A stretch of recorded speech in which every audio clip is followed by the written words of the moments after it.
И почетокот на ова петочно отворено студио 1, посветено на една недрага тема, втор ден, на жалост, во Република Македонија по повод сите 14 загинати лица, но и многуте повредени во трагичната сообраќајна несреќа. Со мене во студиото е колегата Антонио Крстевски. Јас во продолжение, во интерес на времето, ќе ви прочитам што се ќе содржи ова отворено маратонско студио 1. Започнуваме како што најавив со линковско вклучување на колешката Весна Велкова Тодоровска, која што се наоѓа во градската општа болница 8 септември. Тамо пред известно време изјава даде и министерот за здравство Венко Филипче, меѓутоа и директорот на болницата Костов во однос на состојбата на сите оние лица кои што се хоспитализирани тамо. Потоа ќе го имаме исто така во живо од гостивар колегата Игор Стефановски на линк каде што исто ќе го погледнеме разговорот негов со собственикот на Дурмотурс, Дурмис Белули, па да слушнеме што се тој има да изјави по повод состојбата на автобусот и секако дали можеби нешто повеќе ќе открие за причините во однос на тешката сообраќајна несреќа. Исто така, доколку има време, ќе погледнеме дел од вчерашните поенти и разговори повторно посветени и од министерот за внатрешни работи Оливер Спасовски во однос секако на цел тој дел кој што влегува во МВР. 14 часот и 30 минути време за вестите на 1 ТВ со колегата Александар Петревски. Со мене и со колегата Антонио Крстевски повторно во студиото ќе се видите од 15 часот и 20 минути каде што ќе ги имаме командантот и командирот на четите на противпожарната бригада, односно пожарникарите херои, ќе ни сведочат во разговор во живо за секако целата таа спасувачка акција која што беше завчера во близина на селото Ласкарци. Ќе имаме и разговор во 15 часот и 45 минути краток со анализа на светските случувања и колегата Дејан Андоновиќ. Повторно во 16 часот и 50 минути ќе трае тој блок каде што јас и колегата Антонио Крстевски ќе поразговараме со невропсихијатарот Мице Дудучки и Тијана Ивановска, психолог. Ќе се опфатат сите оние психички последици кои што може да се каже дека оставаат траги и на повредените и на семејствата од вакви тешки сообраќајни несреќи. Ќе продискутираме сите тие психолошки моменти и секако она што е важно многу од нивна страна, еден хуман гест се понудија за бесплатна помош. Секако забавниот дел како и вчера, бидејќи е втор ден, на жалост, ќе биде исклучено отвореното студио 1. Колегите од Ексклузив секако работат континуирано и ни помагаат во дневното информирање. 19 часот и 20 минути домаќин на вечерното отворено студио 1 ќе биде колешката Јадранка Костова. Темата со која што ќе започне шарена револуција 3 години подоцна, зошто од идеалист да прави чуда се претвори во летаргичен циник. По овој повод на оваа тема Костова ќе разговара со Ирена Стријовска, режисерката. 20 часот, време резервирано за централниот дневник на 1 ТВ, колешката Елена Джугуманова и Јадранка Костова. 21 часот, спортската емисија Спорт 1, каде што колегата Сладјан Ивковиќ ќе има разговори со каратисти, меѓутоа и гости ќе има во живо по повод новата мото сезона.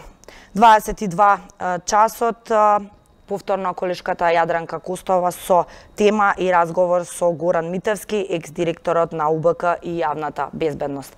22 часот и 30 минути, дневникот секако на 1 ТВ како едно заокружување на отвореното студио 1.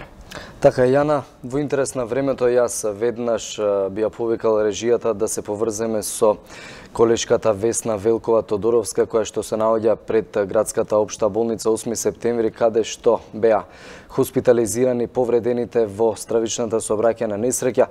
Таму Предпладнево пресконференција имаше и директорот на градската општа болница 8 септември, но и министерот за здравство Венко Филипче. Весна повели со последните детали. Така, од овде можам да соопштам добра вест. 6 мина од полесно повредените ќе бидат пуштени. Еден од повредените веќе и си замина дома и ни даде сведоштво како се случила несреќата, но за тоа подосна во вестите во 14 часот и 30 минути.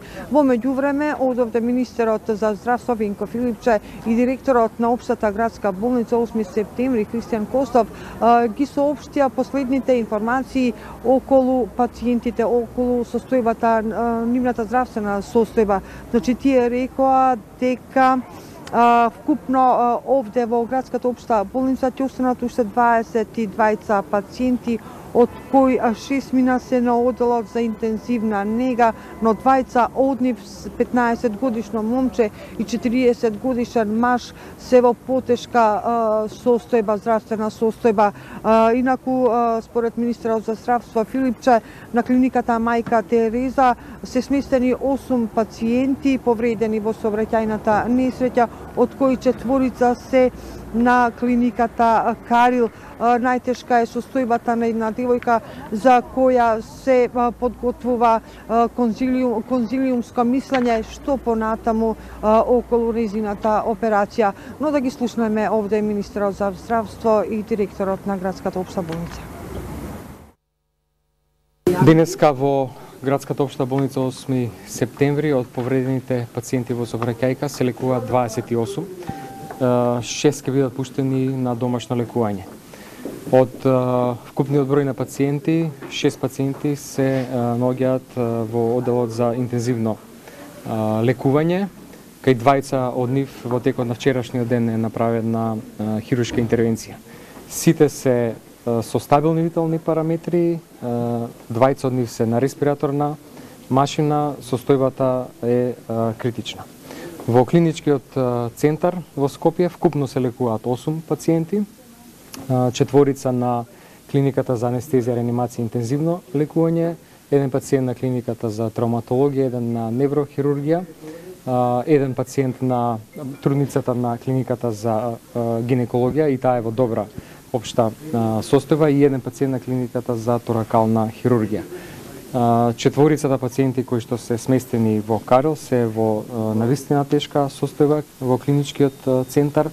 Таа млада пациентка сега во овој момент се одлучува како ќе продолжи третманот на ногата, која што е навистина тешко повредена, згмечена, и останатите пациенти имаат повреди на локомоторниот систем, на градниот кош и на стомакот. Тоа значи дека постои можност да биде ампутирана ногата заради таа повреда? Да, постои таква можност и сега во овој момент има конзилиум кој што одлучува како и што ќе се прави и како ќе продолжи третманот, односно хируршката интервенција. 15 годишното момче и 40 годишниот пациент.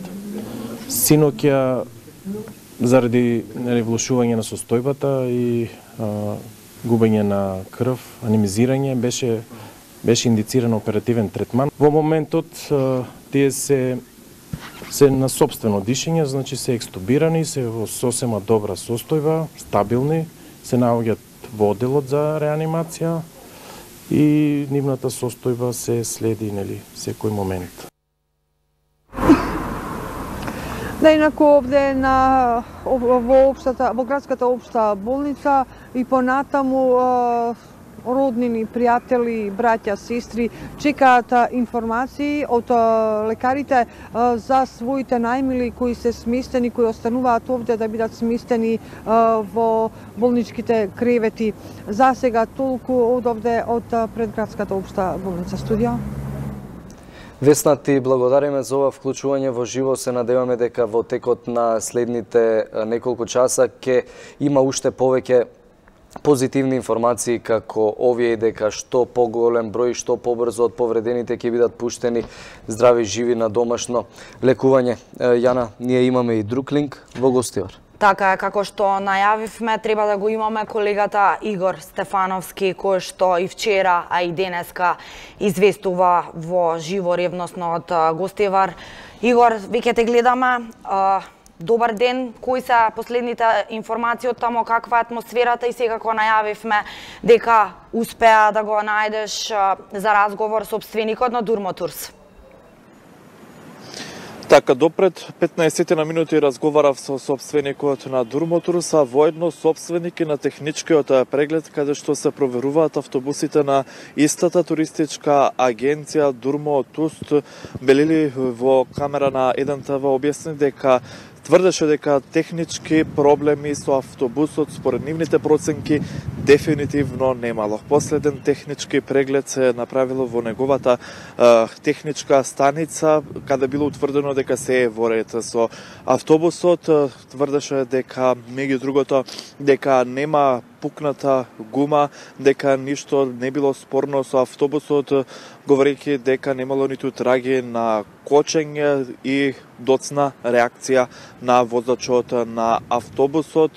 Во негови разговори заедно со возачот на автобусот кажал дека изгубил контрола, односно изгубил свести, понатаму не се сеќавал, што според компанијата Durmoturs најверојатно причина за сообраќајката, за страутната сообраќајка на автопатот Скопје-Тетово е човечки фактор, но сепак и самиот повика да бидат прво почекани анализите и истрагите на државните органи, да не должам многу да го видиме разговорот. Изразуваме длабоко сочувство за семејствата на починатите. Немаме зборови како да се сочуваме со нив, а на повредените им посакуваме брзо здравје и брзо да се вратат во своите семејства. Имате ли информација дали технички бил исправен автобусот? Да, имаме информации дека возилото техничко било исправно, затоа што пред месец дена направил регистрација со сите потребни процедури во техничката станица Автомото и сите полиси осигурителни од осигурителната компанија Евросик. Меѓутоа, при разговор со возачот не изјави дека во моментот на незгодата, во моментот на кобниот трагичен настан, он истиот изјавил дека го изгубил свеста. Предходно имал здравствени проблеми? Не, немаме сознание дека предходно бил болен нешто, односно дали имал здравствени проблеми. Истиот доставили лекарско уверение дека е здрав и дека е способен за работа. Државниот инспекторат за транспорт утврди дека со автобусот било технички исправен за предходниот месец за 2019 година во јануари, кога се направил техничкиот преглед, меѓутоа тврдиле дека возач не почитувал возен ред. Дали станува за истиот возач или за друг возач?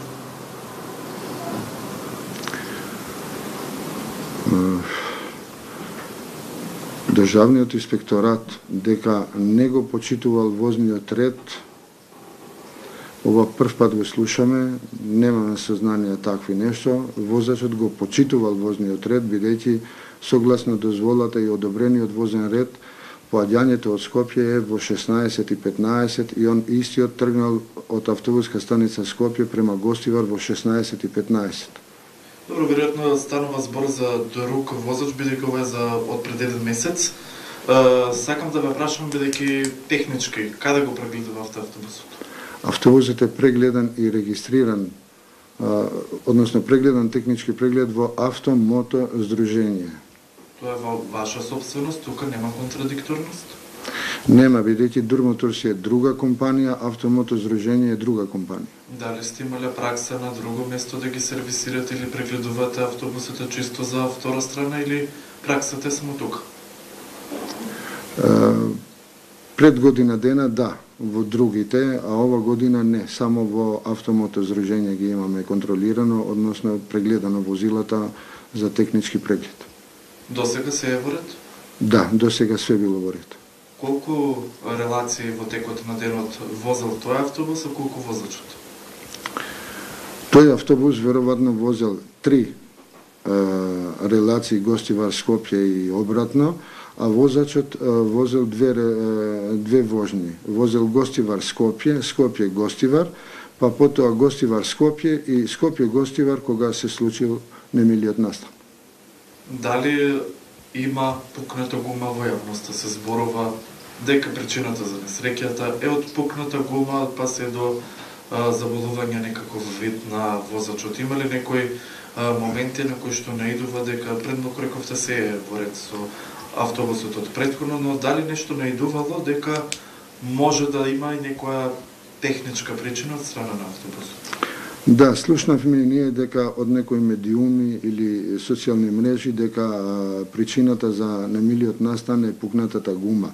Меѓутоа, од сите видеоинсерти од медиумите што видовме и на лице место кога видовме со автобусот, во превртениот автобус, видовме дека сите гуми се на место и ниедна не е пукната. Така да причината од пукната гума не е веродостојна за тоа што гумите се тука. Одговорност дали чувствувате?